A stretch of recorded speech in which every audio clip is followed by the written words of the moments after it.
कसं काय मंडळी, मी तुमचा सिद्धू मटकर. तर आज आपण चाललो आहोत खेडला. आपला शो आहे खेडला. तर आपला निर्भय भाऊ आणि त्याचसोबत आपला दिप्या भाऊ, आम्ही तिघंजणं चाललो आहोत खेडला. तर आपण आलो आहोत नालासोपारा स्टेशनला. स्टेशनवरनं आपण वसईसाठी लोकल पकडणार आहोत. इथून आपण जाणार वसईसाठी. तर लोकल पकडून मी आलो वसईला.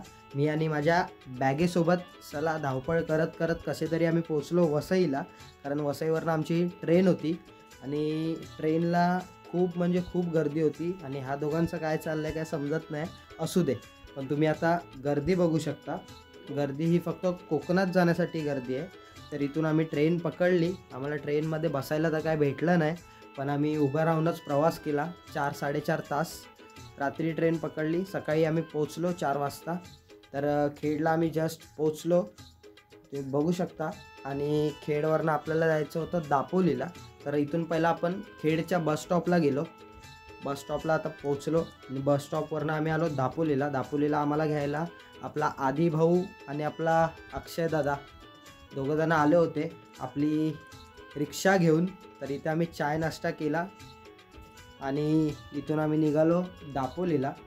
तर खूप इथे जरा दंगामस्ती केली आणि तशीच आपली रिक्षा पकडली आणि रिक्षा पकडून आपण निघणार आता आपल्या घरी.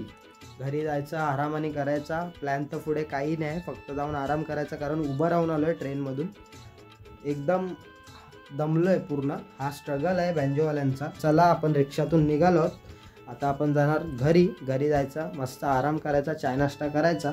तर आपण आलो आहोत घरी आपल्या. बघू शकता इथेच आम्ही दरवर्षी येतो, इथेच आम्ही राहतो ऑर्डरसाठी. तर हा आपला मिनी व्लॉग. तर भेटूया आपल्या नेक्स्ट व्लॉगमध्ये.